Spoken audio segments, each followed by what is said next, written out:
laawol kisal ko laawol peewal e ɓantal.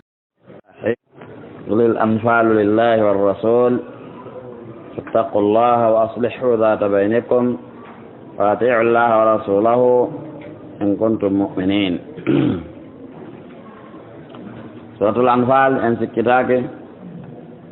كسيما رجيبين تاينرادو إجي مكة سيني كمدينة كلون بفري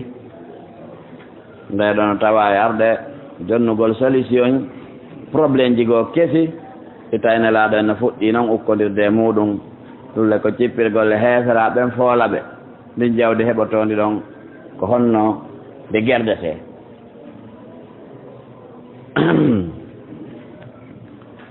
tabaraka wa taala yasaluka ashabuka yanma yasalunaka ɓe landama ko ɗum woni wondiɓe ma ɓen annelaaɗo sallah sallam landama anil anfal fi jawle honateeriji ɗin ko ɗum woni honateeri ko heeɓi ko ñande badri ko onno ɗum sendirte yani honno ɓe sendirtade hakkunde maɓɓe qulil anfal yeeta ɓe jawle honaare ɗen ka badri ɗo lillahi ko joomiraaɗo jeyɗe ko Allah de woodani wa rasul e nelaaɗo makko on sallllahu alayhi wa sallam yani affaire majje on yani dirisugol fi majje ko Allah e nelaaɗo kamɓe fewjata fino ɗe sendirte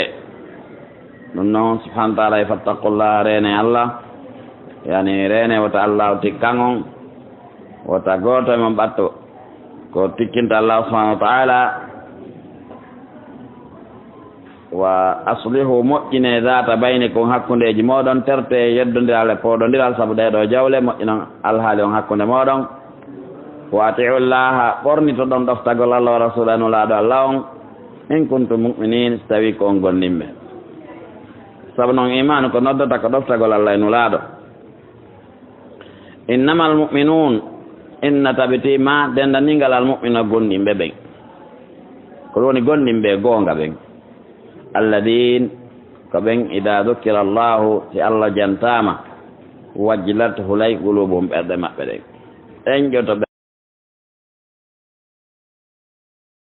laawol kisal ko laawol peewal e ɓantal.